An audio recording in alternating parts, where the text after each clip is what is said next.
Le livre du ciel, tome 4. 30 juin 1901. Les signes permettant de reconnaître si la grâce réside dans l'âme. Me trouvant dans mon état habituel, mon trait d'où Jésus se fit voir brièvement, totalement fusionné en moi. Il me dit : « Ma fille, veux-tu savoir quels sont les signes permettant de reconnaître si l'âme possède ma grâce ?»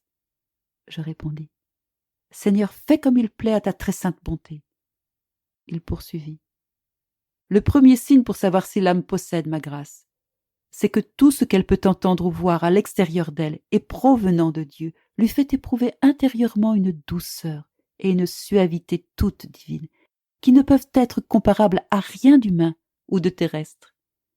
Il en est comme pour une mère qui, simplement à la respiration ou à la voix de son enfant, reconnaît en lui le fruit de ses entrailles, ce qui la fait jubiler de joie. Il en est aussi comme pour deux amis intimes qui, à mesure qu'ils conversent ensemble, partagent mutuellement les mêmes sentiments, les mêmes intérêts, les mêmes joies et les mêmes afflictions. En voyant qu'ils ont les mêmes affinités, ils en éprouvent un grand plaisir et une grande joie, et ils en retirent tellement d'amour qu'ils ne peuvent se détacher l'un de l'autre. Il en va ainsi pour la grâce intérieure qui réside dans l'âme.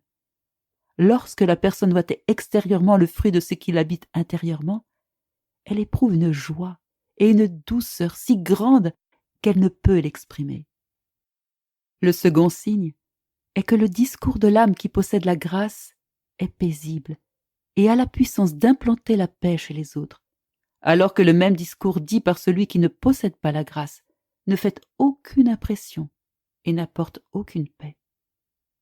Ensuite, ma fille, la grâce dépouille l'âme de tout. De l'humanité de la personne, elle forme un voile recouvrant l'âme, de sorte que si ce voile est écarté, on découvre le paradis caché dans cette âme. Il n'est donc pas étonnant de trouver dans cette âme la véritable humilité, l'obéissance et les autres vertus, puisqu'il ne reste rien d'autre de la personne qu'un simple voile.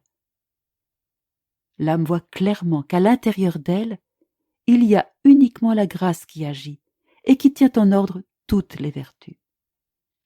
La grâce permet à l'âme de demeurer dans une disposition continuelle d'ouverture à Dieu.